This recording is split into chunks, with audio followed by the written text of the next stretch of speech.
guys, thanks for joining us on Family Life today here on YouTube. Make sure you subscribe. You don't want to miss any episodes, so hit the little bell and you'll get notifications and you won't miss anything. And if this encourages you, like it and share it with your friends. Yeah, share it with your friends. Yeah, welcome to Family Life today. I think what is most attractive to us is when someone is real and when someone shares their real struggles and their real life.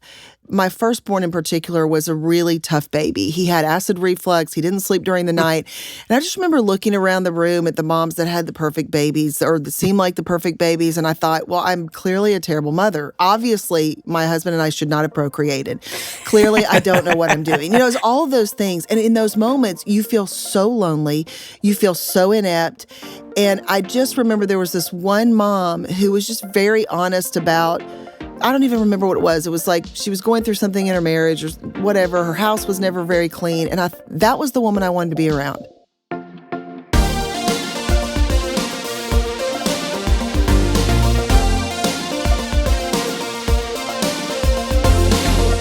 Welcome to Family Life Today, where we want to help you pursue the relationships that matter most. I'm Ann Wilson. And I'm Dave Wilson, and you can find us at FamilyLifeToday.com or on the Family Life app. This is Family Life Today.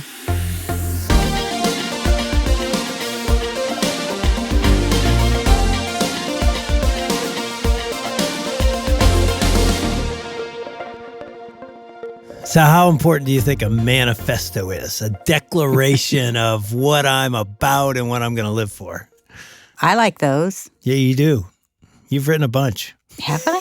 I have, actually, a few. I remember when we did our first vertical marriage retreat, we ended with a vertical marriage manifesto and asked the couples to stand up and say out loud, this is what I'm going to live for. Well, that's what I was thinking of, because there's something powerful. It's kind of like a liturgy that you all speak aloud together, and there's something about a manifesto that has this power and strength to it. So why are we talking about that? Yeah, why are we talking about that?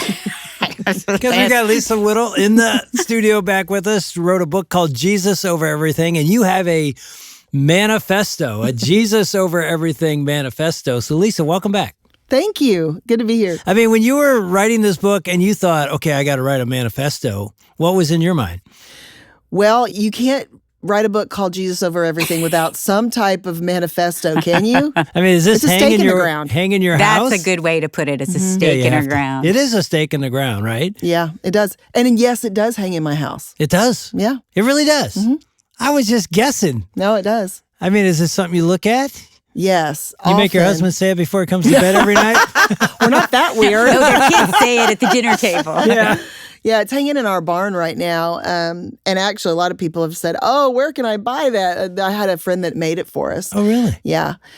Actually, I'm going to tell you the truth. That manifesto was made before this book was ever written. Really? Yeah, to the point where a few things on there are different than what ended up in this book. Because, as as authors, sometimes chapters evolve. Yeah, so there's a few that are a little bit different. But no, that was made first. This manifesto, these chapters in this book were things that the Lord gave me in about, I would say, 60 to 90 seconds. Oh, really? Yes. Oh, wow. He spoke to my heart and he told me, these are the things that you need in your life. So this just happened even before you wrote the book. You started writing these out. Mm-hmm. So they're meaningful to you. Oh, yes. I can't speak for other authors, but for me, books that I write are things that the Lord speaks to me, for me, about me before I write the books. Mm-hmm. They aren't for the masses. So they then become a message that I believe he wants me to share with other people. But every book that I write is for me first, from the Lord.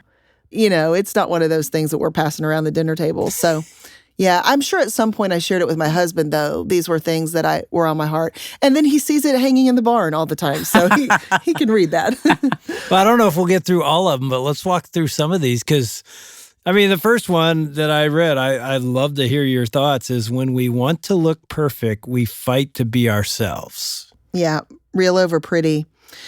That especially resonates with women because, we live in this culture of selfies and filters and a constant pull to stay looking young and thin and, all of the standards of culture.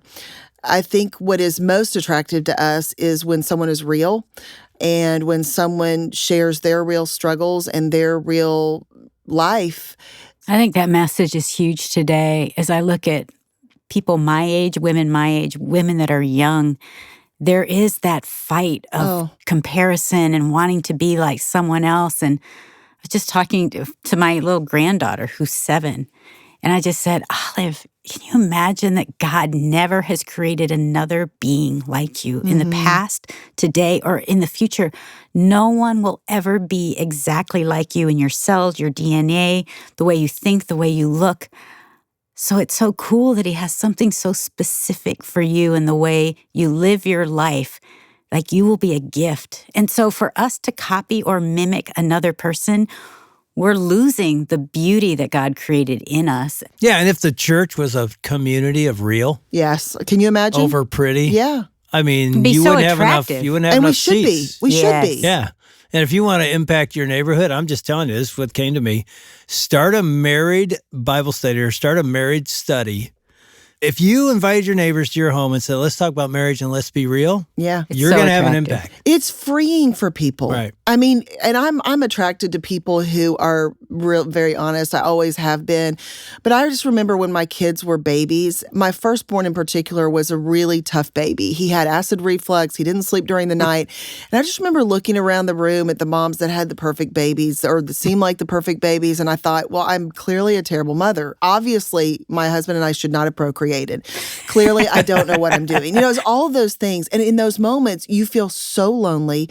You feel so inept. And I just remember there was this one mom who was just very honest about, I don't even remember what it was. It was like she was going through something in her marriage or whatever. Her house was never very clean. And that was the woman I wanted to be around.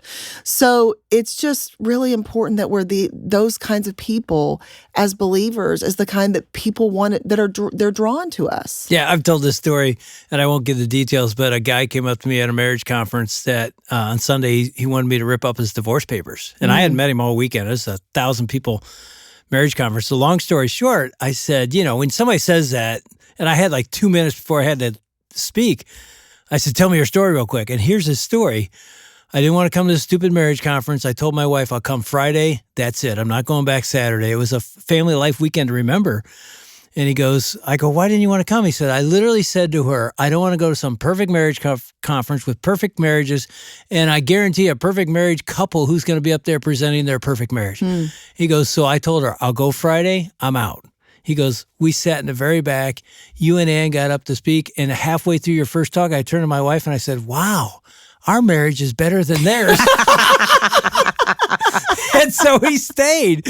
And he came to Christ in the weekend. So they were going to get good. divorced. It's just one of those beautiful stories, but it's what you're saying. Yeah. Well, let's talk about this next manifesto because it's a good one too. When we feel judgmental, we choose love.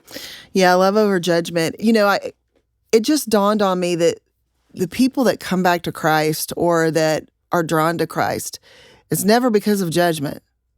Never. It's always because of love. What's always interesting to me is that different sides of theology, belief systems, or whatever, always want to claim that love is theirs or whatever, like that it takes a side. But love does not take sides. It really, it doesn't. Love is not one of those things that is biased or takes sides as far as godly love. It doesn't. It is God's idea. It is the great hope of the world. And, you know, we know that it is the greatest. And so it's just interesting because if we are going to influence and affect and all of those things, it's never going to be through judgment. It is always going to be through love. And so, yeah, I wanted to pull that apart a little bit. Love is hard to write about because everybody in the world's written about love, right? So it has to be in the terms of what does Jesus over everything love look like? And that's what I wanted to talk about in that chapter. Well, you share a story about your mom where you were judgmental of your mom. Yeah, that's definitely true. You Not know, Lisa being judgmental. It must have been somebody else. You know, my mom and I we're very different personality-wise, and so I never really understood my mom growing up. I always felt like it was, weakness in her that was her personality. And I realized at a certain point, as my mom have talked through this through the years, that my mom made a choice to love my father through a lot of hard things. It wasn't that she was blind or oblivious, that it was a choice. And that comes into play in a big way when I talk in the chapter about service over spotlight, which is just super compelling to so many folks that have read this, but also I tell this story in the Bible study, and it's so compelling. It was when my father died, my mother and I were there when he took his last breath, and he was lying there, and he had just passed. And she said they came in the hospice was there, and they wanted to change his socks. And my mother said, I would like to change his socks if I could. I have been changing his socks for the last year or 6 months, whatever, because she had been his nurse in the last years of his life. She said, I would like to change his socks. And so I watched my mother change my father's socks for the very last time. He was already gone. And it was the most compelling thing I think I've ever seen in my entire life, because I watched my mother, who stood by my father through a lot of things faithfully through the years. And where I had judged her through her life for being foolish or being soft or being weak, I saw so much strength, which is what really it was. It was a choice to love. And it changed. It changed my perspective on her. I had changed my perspective on her through the years, but it crystallized in that moment. And I thought, this has always been a choice to love. It was never about weakness. It was about a choice. It's so similar to my mom. My parents were married 70 years, and I would have said the same thing, Lisa, totally judging her, like, Mom, you're a doormat. He's walking all over you. All you do is serve him. You're so nice to him. I'm different. Yeah. I want to protect my mom, and I'm mad at my dad, but I'm totally judging her as being weak, exactly the same. And she would do it. She would serve with total joy. Like it was her privilege and honor to not only serve my dad, but she served all of us. And I'm sitting there thinking, Mom, you need to protect yourself. You need to stand up for yourself. And I went through the same thing. As the longer it went, I watched her and I thought, oh, that is strength. And when she passed before my dad, just a year before him, one of the things my dad shared with I never knew is he said, once in a great while, Toot, my mom, would write him a letter and say, Hon, I feel like you're being too hard on the kids, or you've been too hard on me. And she would do it in this gentle, kind way. And he said, that helped shape the direction my life took, of her gentle words that she wrote down. And I'm sitting there thinking, man, I needed to glean some of that instead of judging her.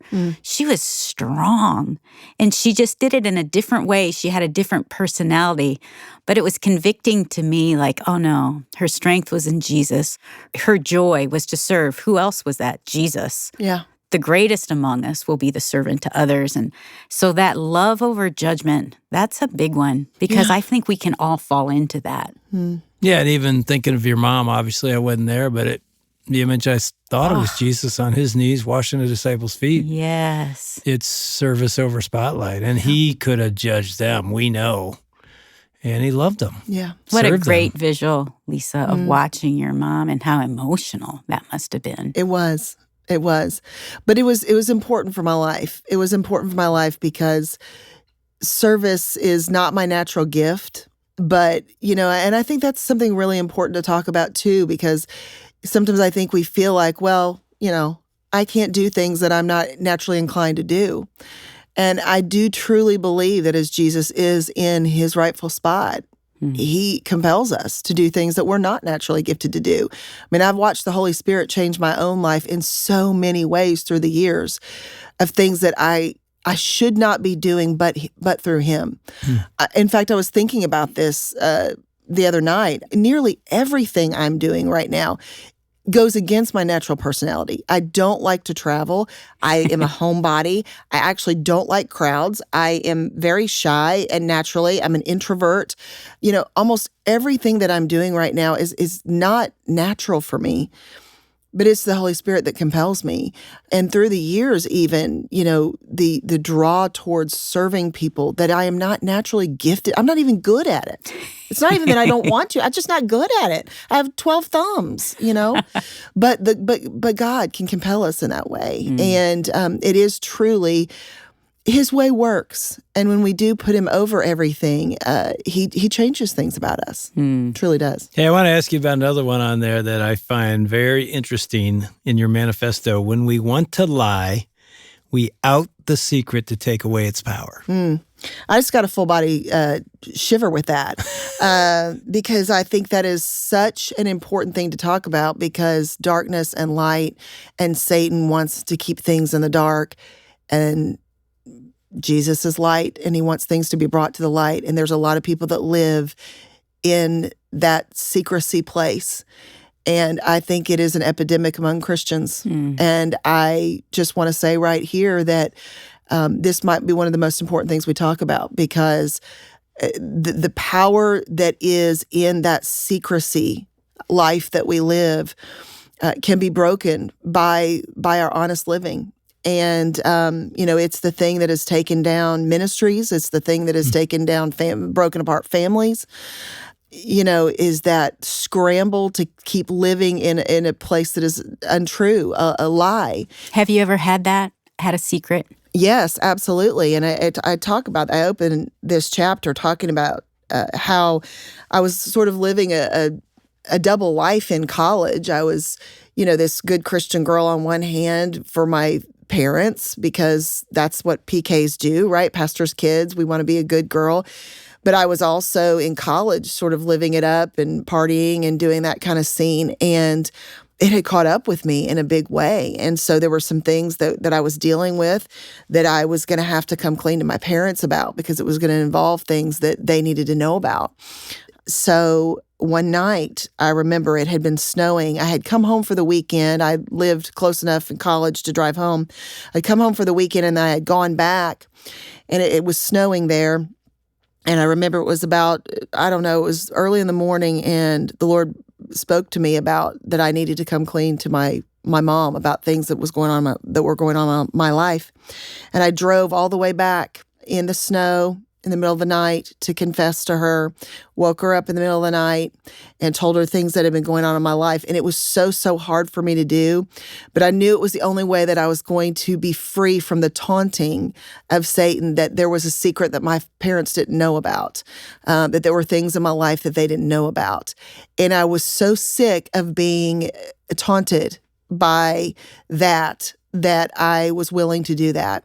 And when I did, that sort of chokehold that was over me broke. And it wasn't that my life didn't still have some problems, because you have to live with the consequences of your sin, but it was that no longer could Satan keep that and hold that over my head any longer. And so that's the encouragement that I have for someone listening.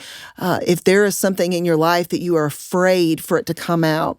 And I think sometimes the way we know that is if we are in a scramble to keep it quiet, if we are, afraid of the exposure of what it might do or what it might mean, then we might know that, hey, there's some honesty that needs to come out here. I just want to encourage you that on the other side of that is the life that you want. And the life of honesty is the only life to live. And it is the Jesus over everything lifestyle. And so I talk about sort of what's on the other side of that in the book. And I also talk about some things to expect in that. Expect that you're going to feel exposed, and that's going to feel hard at first. Also expect to want to hide again. That's very normal, especially if you've been in hiding with your secret for a long time. So those are some things that are really important as I talk about in that chapter. I think there's a secret a lot of Christian men hide. What do you think Christian women hide? Because for men, I think a lot of men struggle with porn. In the church, it's dominant. Many men I talk to, that's their secret. Mm-hmm. And you're right. As long as they keep that in the dark, they keep losing. The second they admit it out loud to a brother, it loses its power. Again, like you said, doesn't mean it goes away. It doesn't mean they don't struggle. But I don't know do women have something that you find common among a lot of Christian women? Well, I just had this happen last week. I had a young woman worship leader call me, and she said, I just need to confess this and say this out loud and tell you what's going on in my heart. I'm like, okay. And she said, I'm leading worship tonight, and this reoccurring thought keeps coming back, and I cannot get rid of it. I haven't told anybody. I'm embarrassed because I know Jesus, but I have this fear of a shooter coming in to the worship, into the sanctuary and shooting. And she said, I'm getting paralyzed by this fear. And so I'm realizing if I tell somebody, I need to get this into the light so it doesn't grip me as much. And That's probably not a common one.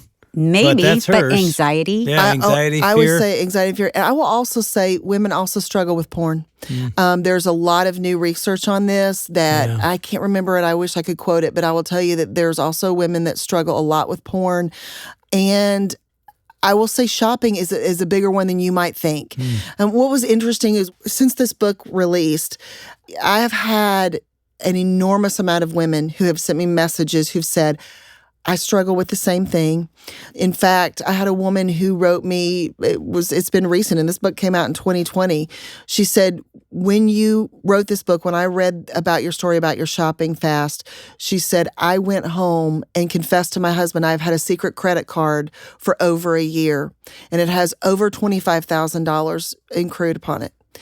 And she said, and the Lord convicted me that I needed to confess. I've been terrified, but every time I drive by the bank, our bank, she said, I'm sick to my stomach.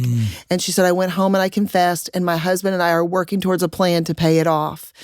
But there was freedom in that. Now they're going to get free from this credit card, and they're going to walk forward in their marriage. Where, can you imagine if she'd continued and how much more into debt they would have gone? Talk about bondage. Right. But this is the point. And so I do think there's a lot, women we have these jokes that we say, oh, ha ha ha, let me hide my bags from my husband so he doesn't see them. These are jokes. There's memes about it. I think shopping is actually a very big one for women. I think food is also a struggle that women don't want to get honest about sometimes. So I would say probably those are some of the biggest ones. You're listening to Dave and Ann Wilson with Lisa Whittle on Family Life Today. Dave's got a great way to apply what we've been hearing, something you could do tonight with your family. That's in just a minute. But first, Lisa's written a book called Jesus Over Everything, Uncomplicating the Daily Struggle to Put Jesus First. You can get your copy at FamilyLifeToday.com.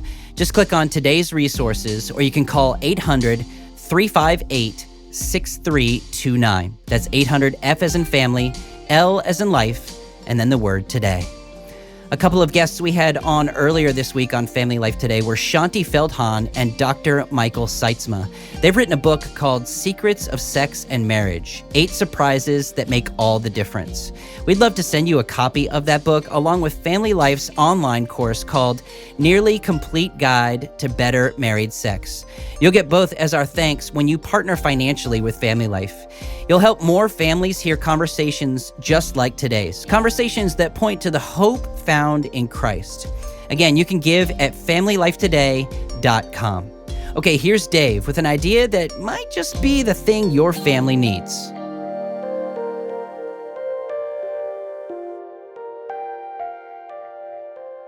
And I would just say, if you never done this, here's a great exercise. Write your own manifesto or write a family manifesto, write a marriage manifesto. It may be very similar to Lisa's. It may be totally different, but what matters? If Jesus is over everything, what's it look like for you? That'd be a great I love great that thing. idea. I love that idea. I think, I always talk about having a personal mission statement. I think the manifesto takes it to a 2.0.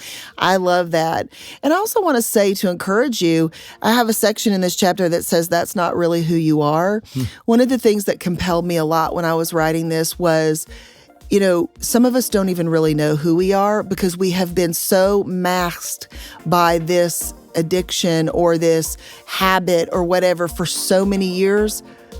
That's not really who we are. We don't even really know who we are because this habit has been in our life for so long. What if you had a life that didn't have that complication in it anymore? Can you imagine? Can you imagine how good your relationship might be? Can you imagine how good your life might be? Can you imagine how much freedom you might have?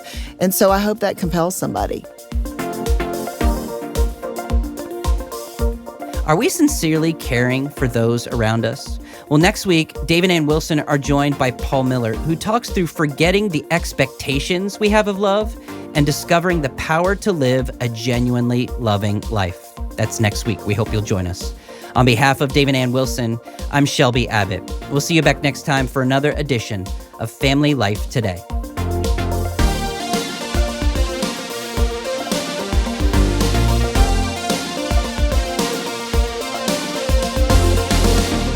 Family Life Today is a production of Family Life, a Cru ministry, helping you pursue the relationships that matter most.